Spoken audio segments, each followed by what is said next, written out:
Hello, Wildcat families and students. I'm Mr. Gong here with you right now. Just wanted to go over some information with you to give you some updates about where we are at with our athletics because we are in an exciting time where we're actually starting to get to plan dates now. And so I just want to give you a real brief update of where we are at with sports at Weaver Middle School as of right now. So we will start with Mr. Bracy and Mr. Easley have been representing us in meetings that have occurred with other officials from other schools that are within our league. And so at this point, the sports that we are going to move forward with for this school year, to finish this school year, will be cross country, baseball, and softball. Now, we did feel like those were three sports that we could do safely with some additional safety precautions just put in place. And so some of those things are listed here. So all sports, what you'll have to do is we will have limited number of students that can try out for each of the dates. And so you'll have to sign up through Parent Square on the available dates for the tryouts for your student and the grade that they're in. Once your student gets here, they will be health screened upon arriving and before they enter.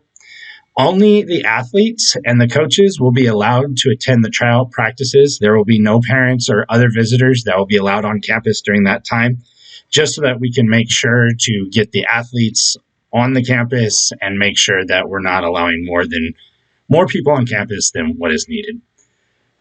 Make sure that the athletes shall arrive dressed for their tryout and practice. There will not be any locker rooms or changing rooms that will be open. The restrooms, though, will be available for use during tryouts and practices. Those are cleaned and fogged every day by the custodial staff here at Weaver. Athletes will need to make sure to bring their own drinking water in their own personal container to each tryout or practice. And we do have hands-free fill-up stations around campus that they'll be able to fill those up. But it's going to be important that they bring enough water since we cannot have sharing of water bottles.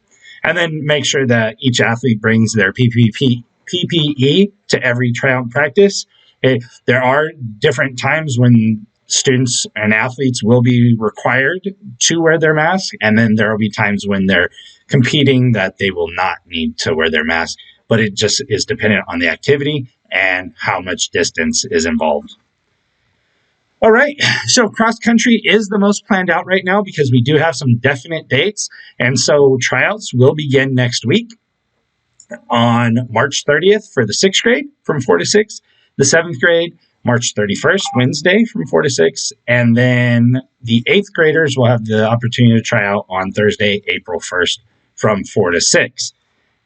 Now, what you'll have to do again is you'll go on to Parent Square to reserve one of those spots that are available during those days for tryouts. Now, we are going to try to provide you as much information as possible before your student tries out because we do appreciate how much additional support this is going to take from our families because our students are not here. And so we are trying to make sure that we have your practice schedules already set and then departure dates for games and all that information available before tryouts so that you know what kind of commitment you and your student are getting into. So for cross country, optional practices will occur during the week of spring break. And then there will be team practices from 4 to 5:30 so that you have enough time to get your student here after school ends at 3:30 to get them here from practice. And the dates are listed there. And then with cross country, we do already have our 3 meets that we'll be competing in this year, which you'll have to remain in pods, but we'll have more information for our families once we do choose our cross country team for this year. But those are the 3 meets for the season. And then the season will end at the end of March. And then we'll begin playing baseball and softball games. Right now, we do not have the tryouts dates, but we will be giving more information as we get closer with baseball and with softball. We know the tryouts will be next month, and we'll begin tryouts and practices right away because the games will begin in May. Again, we will have more information on baseball and softball as soon as we have it. I hope this information gives you kind of an idea of where we are at currently with athletics. And as soon as we get that information for baseball, softball, or if we have any other updated information, we'll let you know.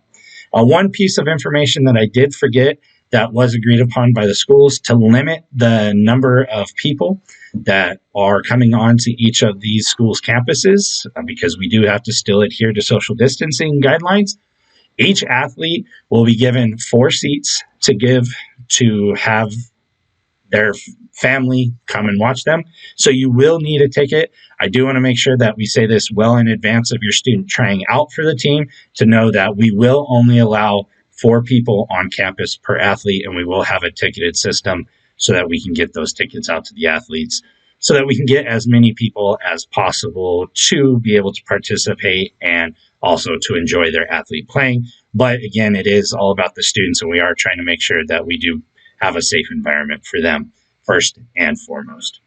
If there are any questions, please make sure to post them in the questions on the parent square at the bottom, and I'll get to answer as many of those as I can. I do apologize that we're only offering the 3, but these were the 3 that we thought we could get started right away. It was something that we could offer safely, and we can get students started participating right away. All right, I look forward to any questions and providing more information once we get it. Thank you.